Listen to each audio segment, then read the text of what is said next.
ومن لم يستطع منكم طولا أن ينكح المحصنات المؤمنات فمما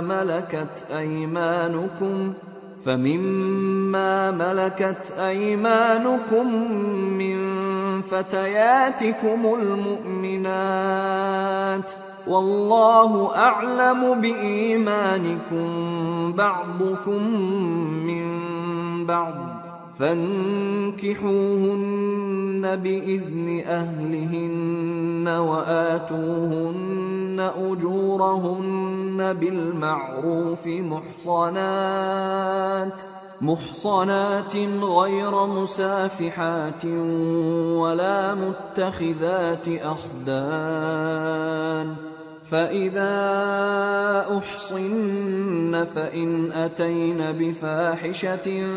فعليهن نصف ما على المحصنات من العذاب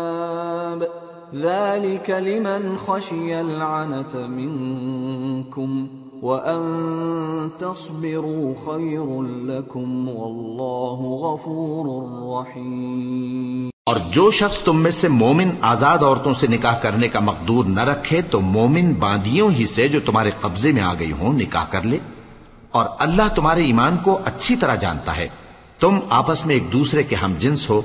پھر ان لونڈیوں کے ساتھ ان کے مالکوں سے اجازت حاصل کر کے نکاح کر لو، اور دستور کے مطابق ان کا مہر بھی ادا کر دو، بشرطے کہ وہ پاک دامن ہوں، نہ ایسی کہ کھلم کھلا بدکاری کریں اور نہ در پردہ دوستی کرنا چاہیں۔ پھر اگر وہ نکاح میں آ کر بدکاری کا ارتکاب کر بیٹھیں تو جو سزا آزاد عورتوں کے لیے ہے اس کی آدھی ان کو دی جائے۔ یہ باندھی کے ساتھ نکاح کرنے کی اجازت اس شخص کو ہے جسے گناہ کر بیٹھنے کا اندیشہ ہو،